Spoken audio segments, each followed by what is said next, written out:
So let me start with this statement, that we should stop using dark patterns as a term, as a label, is just too ambiguous. It's not we're dealing with magic spells or dark arts, or we're a Jedi between the forces of light and dark, or something along those lines. We need to stop kidding ourselves, and we should call it exactly what it is, which is basically what I like to say is manipulative or deceptive patterns, which, for example, in the papers here, they're saying that this is unfair or deceptive acts in practices on e-commerce or somewhere else. But this is ultimately describes it pretty well, unfair or deceptive act. More gravitas to the statement, everybody understands how severe the thing is. It's not just wishy-washy dark patterns.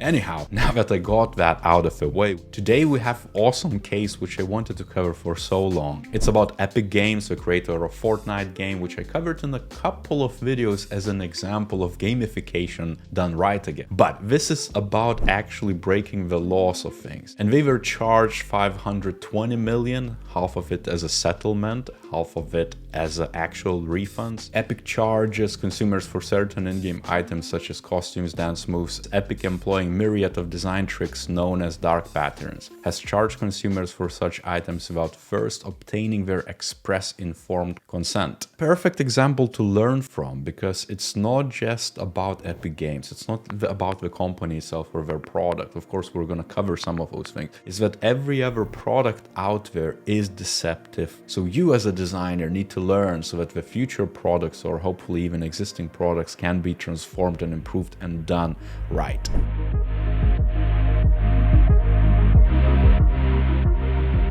So Epic Games got charged 520 million. We had to pay half of that to FTC, which is Federal Trade Commission in US, and then half of that give out back to the players. And majority of those players, they're children, because it's games, right? And Fortnite is very accessible and easy to get into. I played it myself as well. It's something you can load up within an hour or so after downloading it, and you know exactly what to do with some minimal skill to actually crack on and play. It's a battle royale game. Of course, it's a limited time, so let's say you could spend 30 minutes and you're done with one round, and that creates, of course, behavioral loops which get you back in and you kind of keep on playing. But the biggest win for them has been the crossovers with other brands, where you could have different skins changing, and you could have a Star Wars character. But of course, that came at a price and you had to buy it. And this is exactly the segue into this lawsuit, because once you make it super easy, or once you make the experience way too smooth, where the children who are not really aware of the impact could just purchase the item with one click, you could just do so much damage ultimately. And this is exactly what happened. Millions of consumers have complained to Epic about these unfair practices and disputed Epic's unauthorized charges with their credit card providers. Epic's own employees also have repeatedly raised concerns. It took a while to collect the evidence and create this massive lawsuit to get that $500 million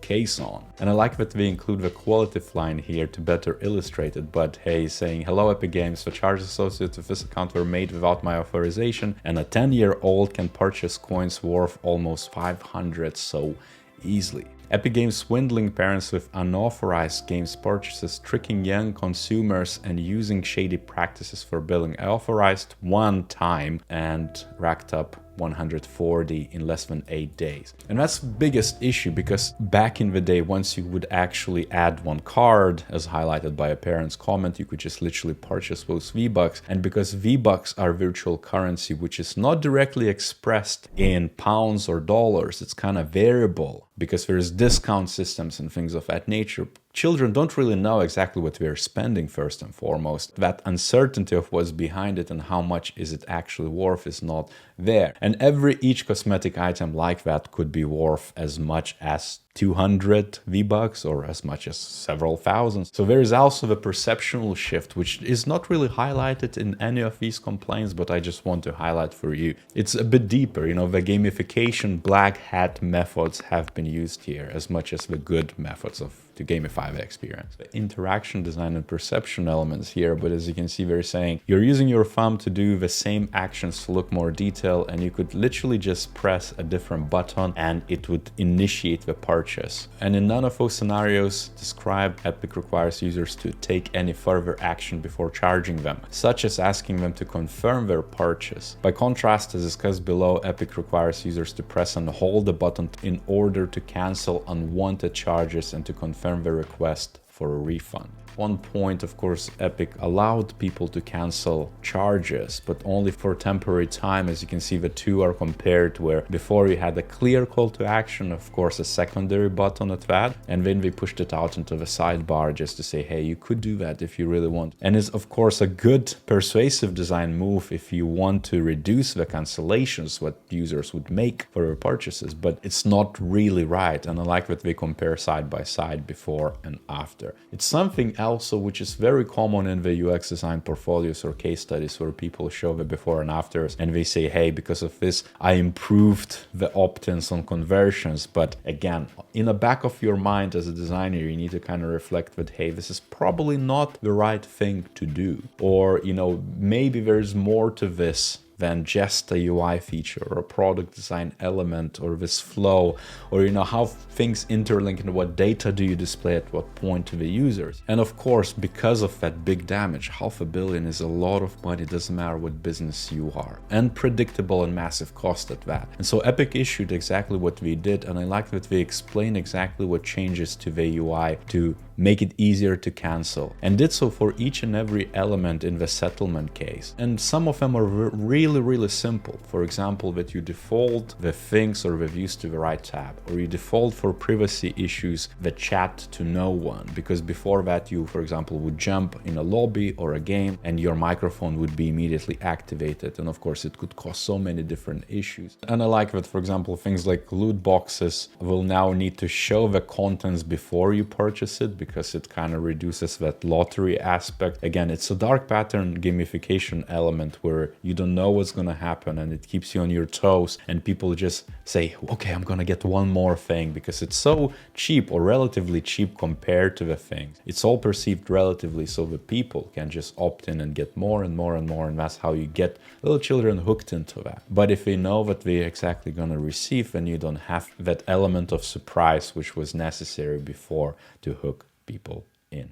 So now with all these changes, Epic is basically trying to recreate the features with user-focused, human-centric approach. We are basically saying, okay, our users are children, but also parents, and therefore we're going to remake these features in the right way so that we can, one, cover their own backsides, but two, actually provide better experience for the actual players, also the secondary user, which would be their parents. It's something which we can all learn from. As always, I say that it's a leadership issue, and that, holistic thinking, service design, actual systems thinking, and addressing the knock-ons before you create, and applying that user-centric lens and understanding exactly who's your primary user, who's your secondary user, what that little product design choice or how you shape your game or a product is going to actually impact it down the road. And thinking of more cases than just one at a time and saying, oh, for, to increase the sales or to increase the purchases, we just need to add this massive button and create a flow to purchase it. There's just so much more you need to consider. And that's the beauty of the UX and why UX is so important, to do the research, to understand and shape and ideate on the right things and deliver things which don't break your business first and foremost, but also provides with something which is ethical, which actually doesn't deceive people and make for good user experiences. I have a few more videos of, epic UX fails or whatever you would consider that, which I think strategic designers or someone who wants to become more strategic. And it's again, multi-million cases just like this one, but you should check them out. And I'm gonna leave the links here and there. Make sure to also subscribe to this channel if you haven't done so. Leave a comment down below what you think about it. And on that note, I'll see you next time.